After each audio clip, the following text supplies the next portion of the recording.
সেদিন আমি কোথায় থাকবো?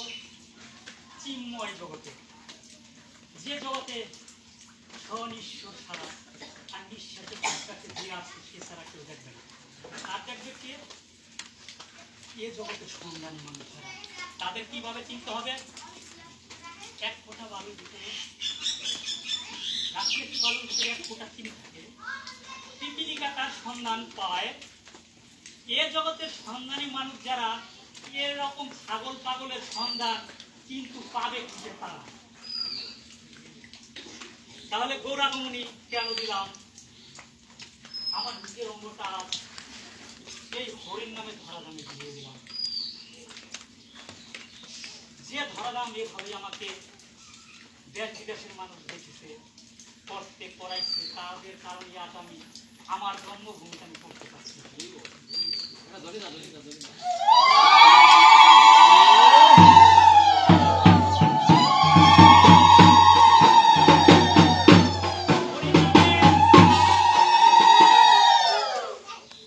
হরিণ নামের কতটা মাতোয়া, কতটা পাগল হলে ধরাধামে কৃষ্ণ নামের প্রচার করতে পারে তা দেখিয়ে গিয়েছিল জগমাধব।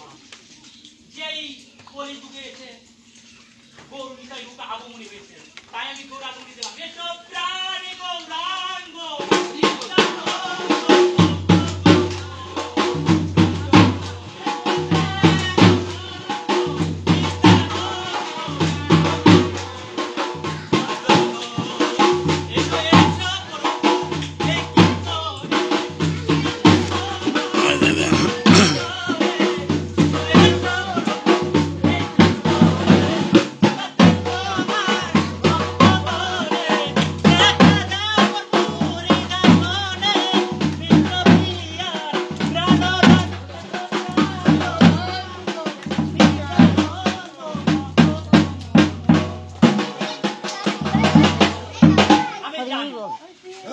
সবার বুকে জ্বালা যন্ত্রণা নিয়ে এখানে আছে, সবার অনেক ক্ষুধা আছে।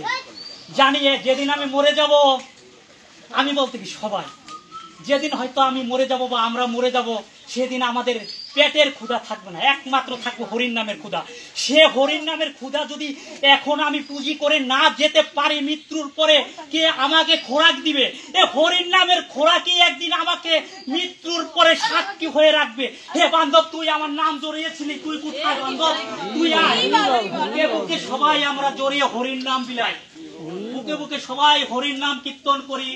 যার যার বুকে আলিঙ্গন করেন, কৃষ্ণ দেখা দেবে সবার বুকে। যার যার দুঃখের জ্বালা নিবারণ করেন হরিণ নামে বুক মিলে। কৃষ্ণ নাম লব মুখে সংসার জীবন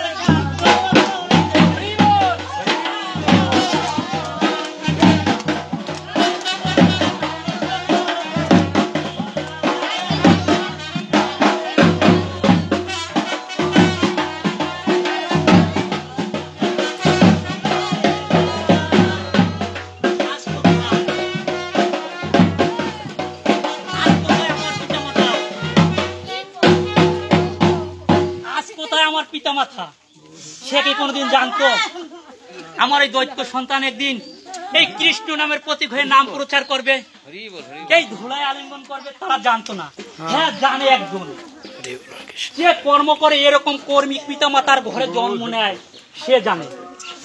যেমন স্বয়ং কৃষ্ণ ভগবান অর্জুনকে বলেছিল, অর্জুন তোমার আমার অনেক জন্ম হয়েছে, অর্জুন তুমি জানো না আমি জানি, তুমি কি করার জন্য এই জগতে আসছো তুমি জানো না আমি জানি, তবে আমি যেন কাউকে কিছু বলি না, কারণ এটা হচ্ছে কলিযুগ, এখানে বিশ্বাস নেই, বিশ্বাসের তর্ক মিলে বসতে অনেক দূর। তাই ভগবান গৌরাঙ্গ রূপে সাজিয়ে এই ধরাধামে পাঠিয়েছে। গোপন প্রীতি গোপন করিও কেউ যেন না জানে, লোকের মাঝে একদিন তুমি শোনাবে গোপন কনে। কন্যা কে শোনায়? কৃষ্ণ নাম শোনায়। আজকে খেয়াল করেন, কিছু সময়ের আগের শ্রীকৃষ্ণ আর এই রূপে শ্রীকৃষ্ণ এক কিনা? না, আমি আজ ডাইরেক্ট ধরাই দিচ্ছি। এখন গোলক ধাম আবির্ভূত হয়েছে, এখানে সে আবির্ভূত হয়েছে আমার দেহের মাঝে, তার মাঝে এক প্রকার হয়ে গিয়েছে। কেউ জানে না, কেউ জানে না, একমাত্র সেই জানে। কারণ আমার গুরুদেব মণিপাগল আসার প্রয়োজন ছিল না। তুমি সে হাসিছিল কিসের জন্য আসছিল? কিসের জন্য আসছিল? আমার কাছে কোনো আত্মীয়তা নাই, আমার ওরা পরমাত্মীয়। এ জগতে যারা আছেন সবাই আমার আত্মীয়। কারণ আমি যদি নামের সুদে সবার কর্ণে পৌঁছাতে না পারি, তাহলে আমার এই মানব জীবন জন্ম নেওয়াই বিফলে যাবে, এই মানব জন্মই বিফলে যাবে। তাই আজ আপনারা এখানে যারাই আসছেন, আমি আজ কথা দিয়ে গেলাম, আপনাদের মৃত্যুর পরে এবং আগে এই মুহূর্তে যারা যে অবস্থানে আছেন, তাদের দায়িত্ব আমার ওই স্বয়ং জগন্নাথ দেব নিল।